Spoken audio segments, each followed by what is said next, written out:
Professional animation artist, 5+ years, versus YouTube artist. Misinformation. There is so much misinformation on YouTube in the artist community, and I'm here to clean it up. Thank you, Aaron Rutten, for this 10 digital art mistakes video. I'll take it from here. These are in no particular order. Let's start with the first one, which is incorrect tablet use.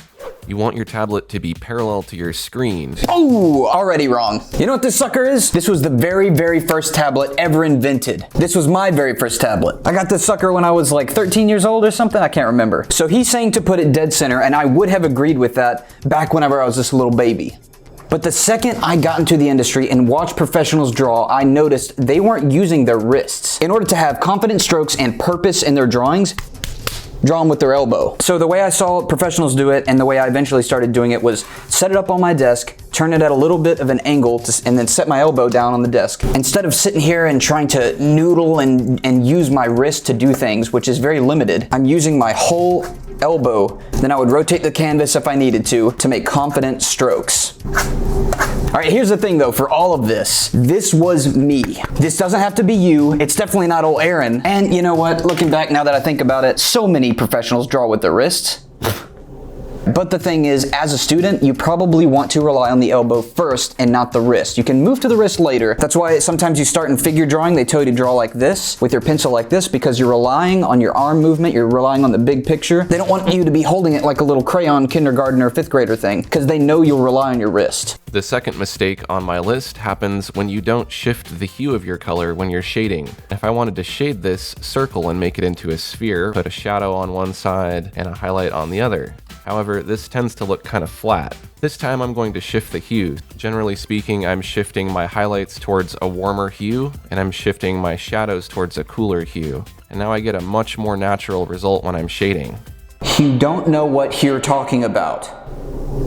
No, I'm just joking. This one's actually true. I read one sentence out of one art book in my whole life. Any single problem you have in a painting that deals with muddiness or flatness all comes down to the saturation level.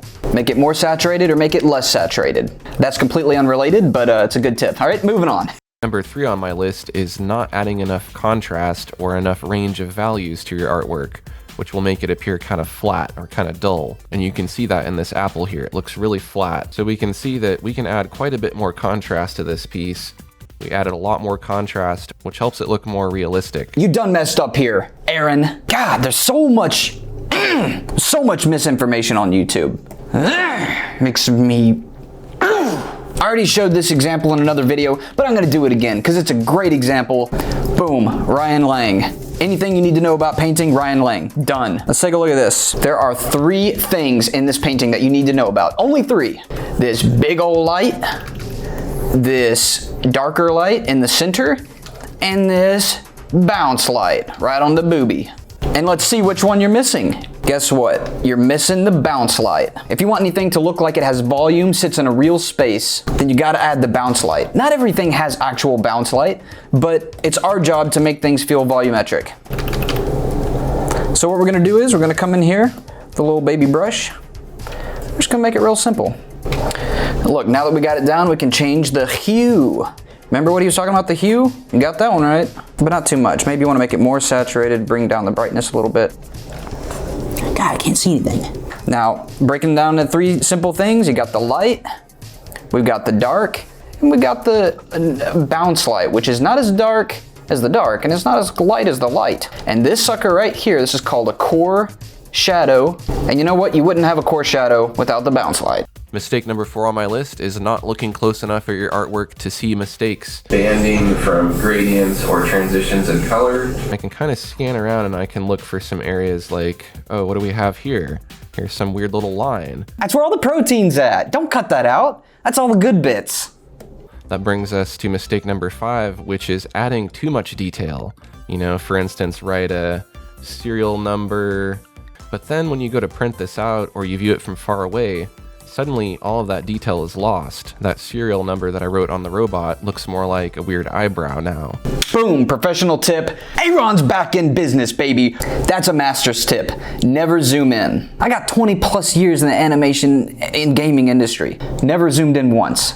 Not once. Now look at me. Mistake number 6 is saving your artwork as a JPEG. The only format to use. What? Probably one of the worst formats you can use. Excuse me.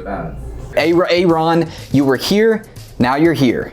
Man, you were doing so well. I am very disappointed. There are so many options to choose from to save because it's a test. Everybody knows JPEG's the only way to go. If you don't save as JPEG, you're a poor person.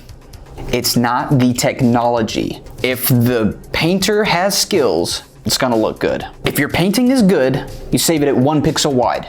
The painting speaks for itself. Don't you dare let technology push you around. Mistake number 7 also relates to saving, and that is not saving often enough and not saving iterations. Look, buddy, if your PC doesn't crash, you're not working hard enough. Go back to an older version. Whoa! Well, there's JPEGs. What are you doing? Mistake number 8 deals with resolution. I'm gonna go ahead and create a new image here, and I want this image to be 14 inches by 11 inches if I were to print it. Resolution is going to control the amount of detail in that image. A standard resolution for printing is 300. The standard for the web is 72 pixels per inch. All right, here he might have a point. Pixel joke. Mistake number 9 is a very common one, and that is destructive editing. The eraser is destructive. If I erase this person's arms, and then I exceed the number of undos I have available, if for some reason I wanted to go back and bring the arms back, and I try to use undos, I can only go back so far, so now those arms are gone and I'd be forced to have to redraw them. But there's a smarter way to non-destructively erase, and that is to add a mask. Yeah, masks are great. All right, not saying it's a good tip. One of the most common ways I use a mask, I'll make a layer. Let's say I want to add lighting to this. God dang it. Let's say I want to add some quick lighting to this flat colored character right here. I'm going to make something like this, and then I'm going to set that sucker to color dodge, hold Alt, and then click right between it, drop that sucker on that sucker. So it's painting only within this section. Then I'm going to go down here and hit this sucker, which makes a mask, which is what he was talking about.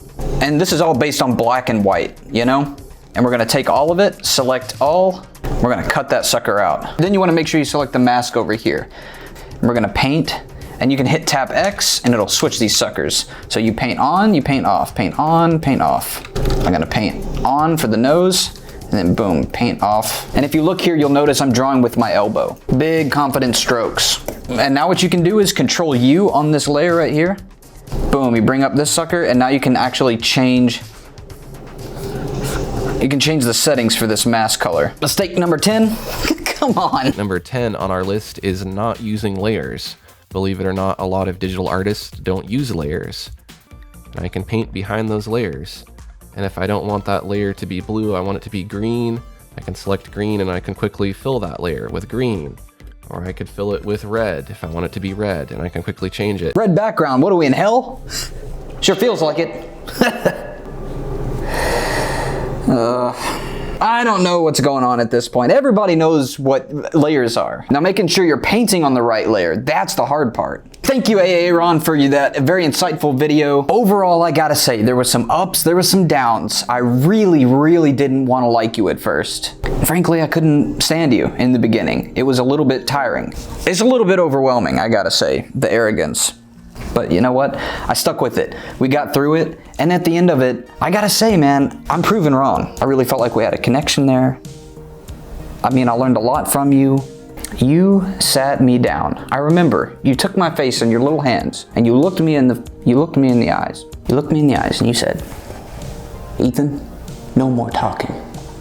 Shh, shh." That's what you did. Now we listen. And I said, wow. I said, wow. Final tip, here we go. Tip number 11, the main mistake that everybody's making on YouTube. They listen to me. Don't listen to me. Don't do it.